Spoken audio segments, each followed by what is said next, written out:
Assalamualaikum warahmatullahi wabarakatuh. Saya Cindripa Putri dari Gugus 6. Baiklah, saya akan membahas sedikit tentang kepemimpinan dan organisasi. Kepemimpinan dapat diartikan sebagai seni yang mempengaruhi orang lain untuk mendukung kita secara sistematis dan terus. Selanjutnya yaitu fungsi kepemimpinan. Di antaranya yaitu yang pertama, untuk mencapai kepentingan tujuan organisasi. Yang kedua yaitu mampu memanajemen diri sendiri dan orang lain. Di sini saya akan menjelaskan tentang sifat-sifat kepemimpinan yang telah dijelaskan oleh mentor kita itu Bang Indra Kurniawan. Yang pertama, integritas atau kejujuran. Seorang pemimpin itu harus jujur kepada rakyatnya agar mendapatkan cinta dan kepercayaan. Yang kedua itu konsistensi. Penghargaan yang tidak dapat tetapi didapatkan dengan menunjukkan konsisten atau ketetapan. Yang ketiga itu visioner. Pemimpin harus praktis dan realistis. Yang keempat adalah komunikatif. Setiap hal yang meningkatkan komunikasi dan memiliki efek yang amat besar kepada rakyatnya. Di sini saya akan membahas sedikit mengenai cara menumbuhkan jiwa kepemimpinan seseorang dalam berorganisasi. Yang pertama yaitu memiliki sikap yang positif. Yang kedua, berani mengambil resiko. Yang ketiga, jadilah diri yang inovatif. Yang keempat, memiliki harapan untuk maju. Yang kelima, memiliki motivasi untuk berkembang. Yang keenam, bisa menghargai waktu. Kemudian, fungsi kepemimpinan. Yang pertama, sebagai kepentingan tujuan organisasi. Karena setiap pemimpin itu pasti akan membawa kepentingan organisasi yang diikuti. Kemudian, kepentingan tujuan di dalam organisasi. Pemimpin itu harus mampu memanajemen dirinya. Kemudian barulah ia bisa memanajemen orang lain. Kenapa orang-orang membuat kelompok? Tentu saja tujuannya adalah untuk mendapatkan sebuah keputusan. Sekian, wassalamualaikum warahmatullahi wabarakatuh.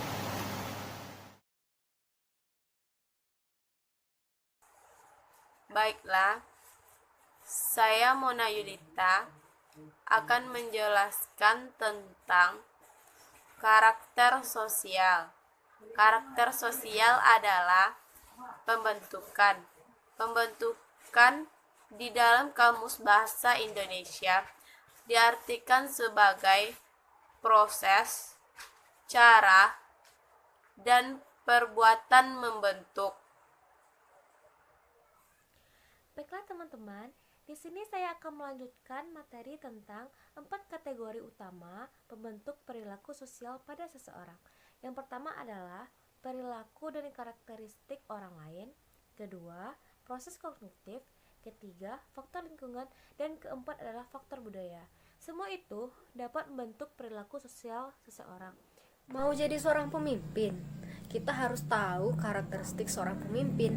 Yang pertama, masuk organisasi, baik organisasi intrakampus maupun organisasi ekstrakampus. Yang kedua, membangun relasi. Yang ketiga, ikut ruang-ruang diskusi.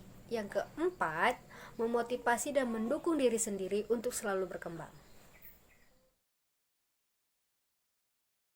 Assalamualaikum warahmatullahi wabarakatuh. Perkenalkan, nama saya Fisa Agustia Putri. Di sini saya menjelaskan tentang memahami diri sendiri. Memahami diri sendiri adalah suatu hal mengetahui siapa kita, apa yang kita suka, apa yang kita tidak suka, apa yang kita percayai, apa kita inginkan, kemampuanku, apapun kekuranganku. Jadi setiap orang memiliki kelebihan dan kekurangannya sendiri-sendiri. Jadi setiap orang juga memiliki sifat kepribadian yang berbeda-beda. Seiring bertambahnya usia, setiap orang akan belajar melalui pengalaman yang telah dialaminya. Pengalaman-pengalaman tersebut akan mencoba seorang melayani diri sendiri dalam mengetahui tentang diri sendiri. Misalnya saat kita mencoba iseng-iseng membuat lukisan. Bismillahirrahmanirrahim. Assalamualaikum warahmatullahi wabarakatuh. Saya Nurdini Permatasari dari Gugus 6 ingin menjelaskan tentang mengapa kita perlu untuk mengetahui diri kita sendiri, yaitu agar kita bisa mengetahui kelebihan dan kekurangan kita. Dengan mengetahui kelebihan kita bisa meningkatkan kelebihan yang kita miliki, dan dengan kita mengetahui kekurangan dari diri kita mampu untuk mengubah diri kita menjadi pribadi yang lebih baik lagi. Baiklah, saya Anggun akan menjelaskan tentang apa saja sih manfaat bila kita sudah memahami diri kita. Yang pertama yaitu kita lebih mengetahui apa tujuan hidup kita, sehingga kita dapat hidup dengan hidup yang lebih terarah. Nah, yang kedua yaitu kita mengetahui apa saja sih manfaat yang dari kelebihan yang kita miliki. Kemudian kita juga dapat mengatasi kekurangan yang ada pada diri kita.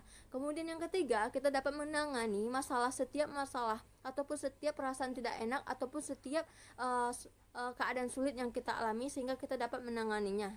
Terima kasih.